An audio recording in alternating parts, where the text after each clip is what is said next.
Hey there, guys. Dr. Joel, the Stress Recovery Ninja. Wanted to talk to you today, really live from my car, because I wanted to discuss what I find to be a very common pattern with people that are dealing with an adrenal problem. They're exhausted, they're burnt out, they're burning the candle at both ends, so to speak, and they're not stabilizing their glucose. And they realize this. Most of the time, they say they're hypoglycemic, or they know that they have pre-diabetes. And when that happens, they get pigeonholed into a corner, if you will, and they don't know how to control their glucose, why it always goes down so much, why it never stays up, or more unlikely, why it is always high and never comes down. So we're going to talk about that, and we're going to talk about adrenal stress, and we're going to talk about what possible genetic component there is to this, because there's a genetic component to it. So lots of little lessons that we want to talk to you guys today. I'm going to see if I can get John to jump on the call here, and I'm sure he's going to be here any moment. But in the meantime, we'll talk about it. So let's paint a picture where you have people that are exhausted, right? That crash in the middle of the day, and they then need to have something to boost their energy levels, some fuel, something sugary perhaps, and they feel energized. And that becomes a vicious cycle. That becomes a big problem when you start to manufacture fake energy with sugar. I mean, that's what I see happen a lot. And then the conclusion is such that I'm hypoglycemic. I can't get my glucose levels higher. And then when you investigate what else is going on in that person's life, you see that they have a lot of stressors. Like, oh, so tell me a little bit about your life. Let me understand what else you do on a daily basis besides not being able to get your glucose levels higher. Oh my gosh, I do this, that, and the other. And it's crazy. And it's been going on for 10, 15, 20 years. And that, to me, is a huge part of the puzzle that's not being looked at and is being avoided when you say, I'm taking the supplements, I'm eating every 2 hours, and nothing works for me. I can't eat anything. So again, I'm going to see if John is on board here. He is. I'm going to ask him to come on and see. Oops, just honked my horn. But that's the thing. I was really interested in getting you guys to hear about this right away. And that's why I said, hey, John, you available to talk? And, talk about spur of the moment, right, John? Yeah. Sorry, So, man. yeah, so I'm glad you're on here. So I said, hey, why don't we talk about a little bit of the stress component? And I think that's what we should do really leading up to it, John, leading up until Monday night deadline. And then starting on Tuesday is because my group is adrenal fatigue, and we have a lot of people in here that identify with their with that title.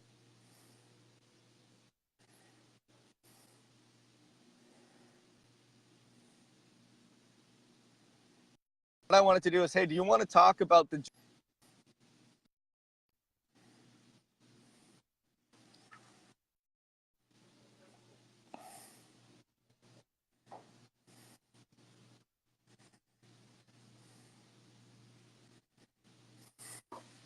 we got to do a quick and effective one. So how can you tie in, John, with your experience, the stress response and also the role of genetics and how it impacts blood sugar with what we'll be going over in the MTHFR crash course, because I think that's part of the starting point. So let's talk your take on that. Yeah, and so I think a first question to ask is when you're talking about stress and blood sugar, it's like what's driving what? It's almost that chicken or egg scenario. Is somebody have sugar handling issues where they're diabetic or becoming insulin resistant? Because we know that when you have sugar handling issues, whether you're hypoglycemic or you have increased blood sugar, insulin resistant, pre-diabetic, or being diabetic, it does increase stress hormones in the body. Okay. And so then if somebody goes into it with a genetic predisposition where they can't regulate some of or break down some of those stress hormones, then the stress hits them a little bit harder.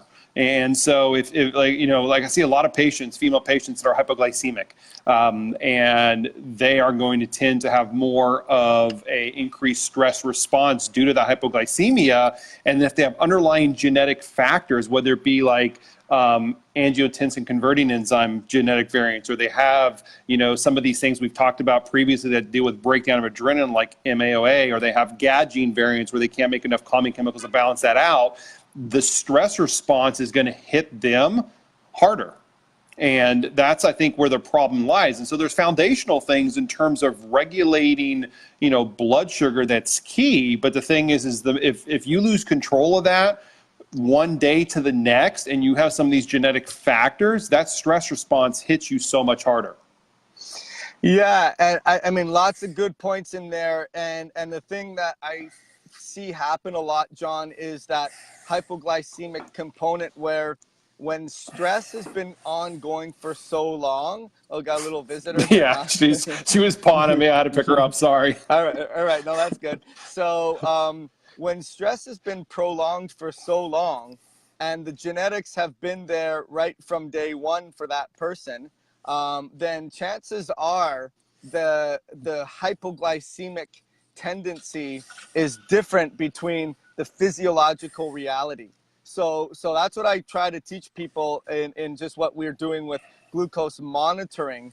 And so I guess what people do then, John, is ultimately they were hypoglycemic and now we see they're pre-diabetic and they're getting on the metformin medications that their doctors are requiring for them. So tell us now what slippery slope, just in lieu of what you said with problems with clearing adrenaline, and then obviously being impacted by stress harder, and then having strategies to keep their glucose levels higher over and over again, then going on metformin, and then being put on what impact does that have in the sort of the relative relation of how much that stress accumulating, what we just said, reality has been building up for? What now happens when they take those medications? Yeah, so it's kind of like this whole cascade starts. You know, you start losing, you know, ability to handle sugar. You're hypoglycemic. You're insulin resistant. The stress response happens as a byproduct of that. You go into with some genetic predisposition that you can't cope with those stress hormones as adequate, and then you go to your doctor and, you know, you're prescribed metformin to handle that sugar response. And I see that all the time. I even see, you know, female patients, like from a pregnancy standpoint, that, you know, start having sugar issues. They're prescribed metformin to regulate the sugar aspect. But one thing we know when we're talking about genetics, we're talking about MTHFR, we're talking about methylation activity, we know in the medical research that metformin is going to drastically impair methylation, because metformin shuts down an enzyme called methionine synthase. And what methionine synthase does is it recycles your B12. And so basically it's the main enzyme. So if you have an MTHFR defect, the whole point of that is to make methylfolates. Then methylfolate goes into your methionine in your methylation cycle through that MTR or methionine synthase enzyme.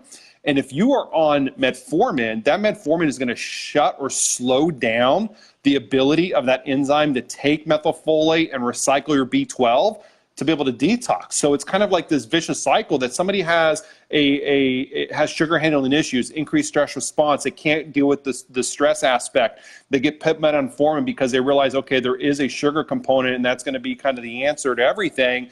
Then what they're doing is with the medication aspect, they're developing possibly a laundry list of other symptoms because now their ability to methylate shuts down. So their ability to control histamine, their ability to regulate the adrenaline hormone in the first place. Because if you can't methylate, you can't make CME, and then you can't break down those stress-based hormones anymore. And then you impair your body's ability to make glutathione and detoxify. So it's kind of like this vicious cycle that, okay, we're put on the medication to help to regulate the sugar levels that are a byproduct of stress, or the sugar levels are causing the stress. And then the medication is actually going to enhance that story that much more, plus then some. And so, you know, when we have sugar handling issues, sometimes, you know, there are things that we're doing that are really making things worse and squirting lighter fluid on that fire. And metformin, in what it does to methionine synthase, is one of those things that can drastically put lighter fluid on that fire.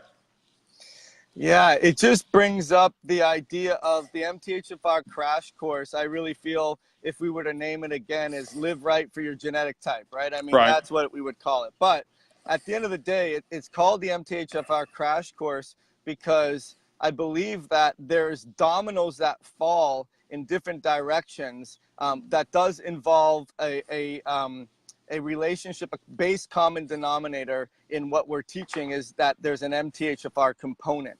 And when that so really what we're teaching is where is the domino effect happening with you, the patient, with you, the person that's not moving the needle and is maybe still stuck in weight loss resistance or still stuck in not being able to get their glucose levels down. And that really is, I mean, I guess, John, talk about how that domino effect of now when glucose levels not down, how that drives everything downstream that depend on a lowered glucocorticoid response, where how that drives downstream genetics even further.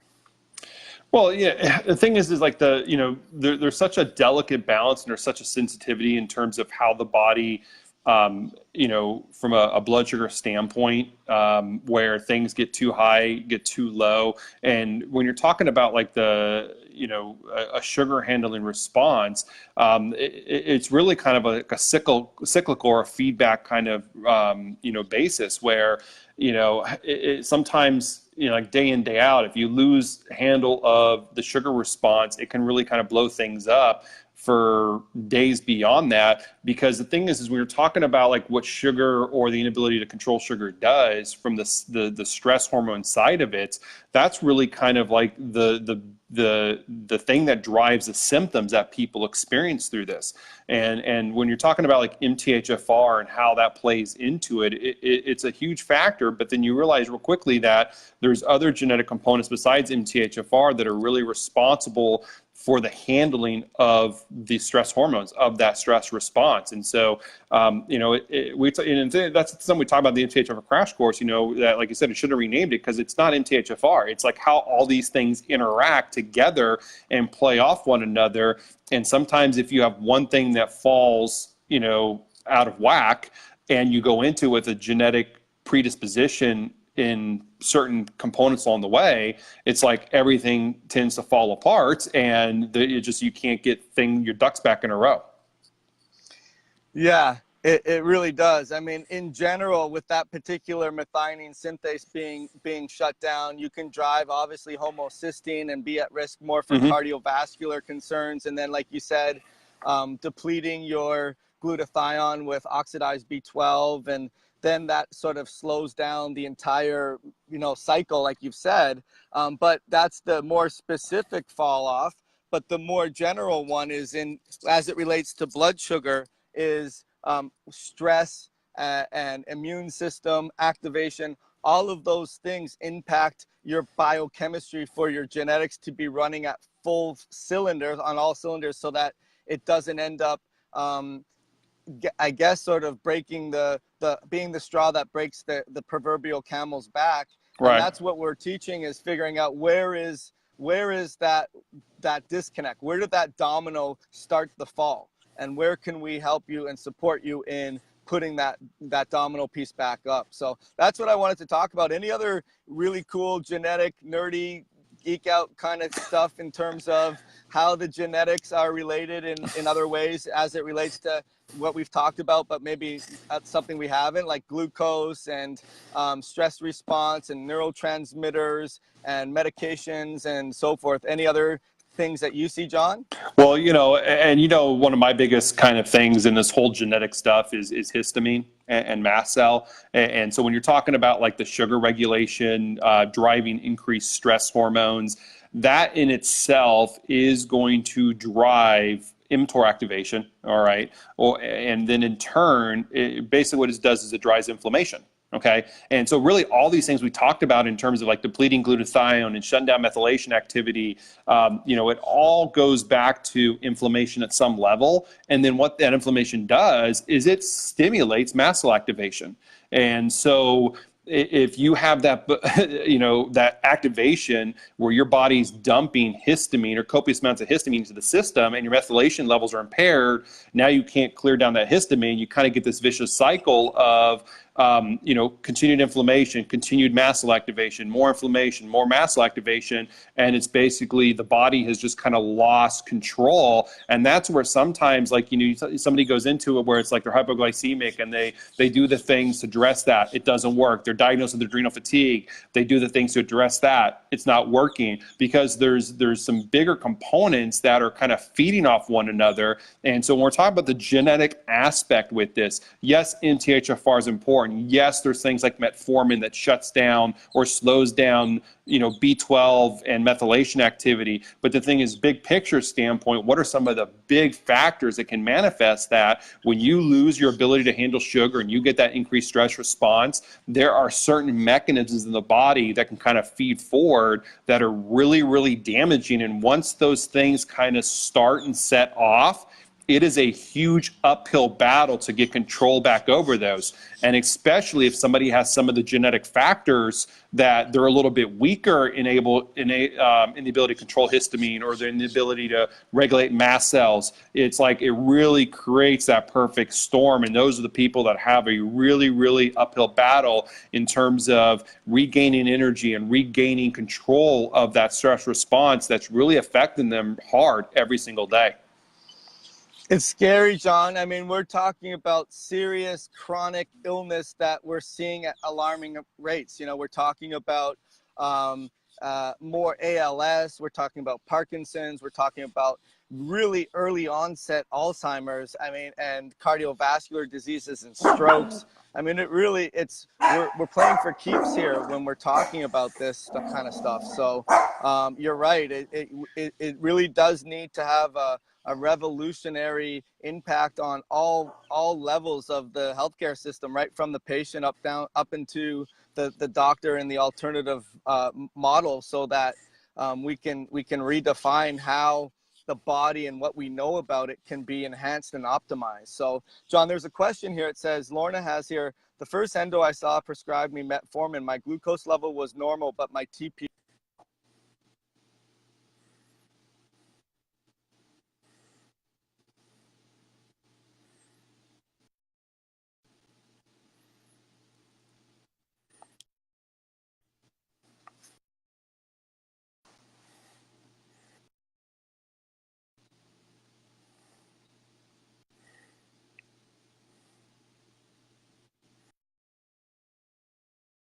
You